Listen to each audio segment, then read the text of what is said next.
everyone, Professor Elam here. I just wanted to go over with you briefly one of the points from Chapter 10. So this week, Chapter 9 and Chapter 10 are due. In particular, what I wanted to talk about from Chapter 10 were the 10 rules of good listening. So your role as a supervisor, you will spend the majority of your time listening, communicating with people, two-way communication.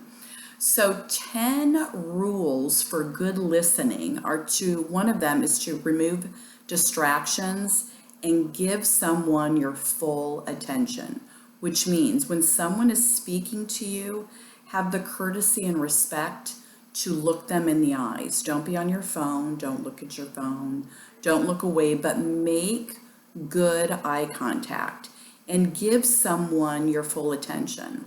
I mean, it's respectful and it's the right thing to do. And it sends the right message. It says what you have to say is important, and it is. When the speaker hesitates, give them a sign of encouragement. Nod your head, let them know that even though they may be hesitating, you're all in and you want to hear what they have to say. Try to hear the main point of what they're getting at and understand the supporting points and differentiate between opinion and fact. When someone relays information to you, part of that is going to be their opinion, which is important. And then the other part of it is going to be fact. So make sure as an effective supervisor, you understand the difference between hearing someone's opinion and also hearing the facts. And then control your emotion. As someone is telling you something, control your emotion. If you want them to continue talking, if you want them to feel comfortable in communicating the subject matter with you, make sure that you control your emotions. And as a professional, that's something that you should be doing all the time anyways. Be patient. Don't interrupt them. Allow them to say what it is that they have to say. You be quiet. And ask questions, but only at appropriate times. And ask clarifying questions. So what I'm hearing you say is, you think this happened at this time. Ask clarifying questions so that the person that's communicating with you will understand that you are fully engaged in the conversation, and then you yourself will have a better understanding of what it is you're being told if you're able to ask clarifying questions. Paraphrase.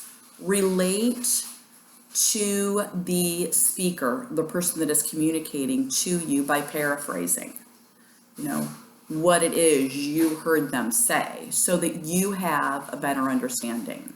Because a lot of times, and it's important to be fully engaged in every conversation that you have throughout the day, because like I said, as a supervisor, the majority of your time is going to be spent communicating. So you're going to be communicating with several people all throughout the day.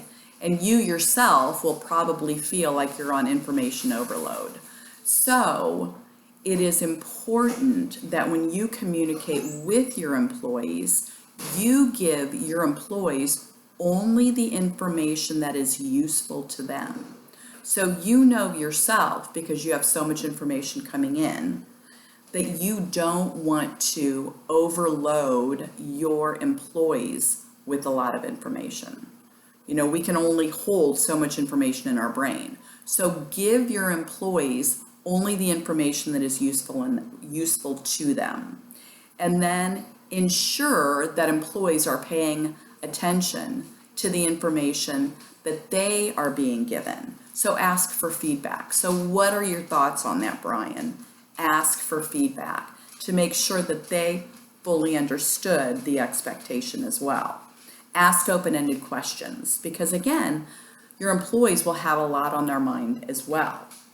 So you want to make sure that they are fully engaged by asking open-ended questions, by asking them for feedback. So again, communication is key in the supervisor's role. Okay, we will stop there. I just wanted to do a really quick mini lecture with you. As always, I'm here if you have any questions or concerns about anything.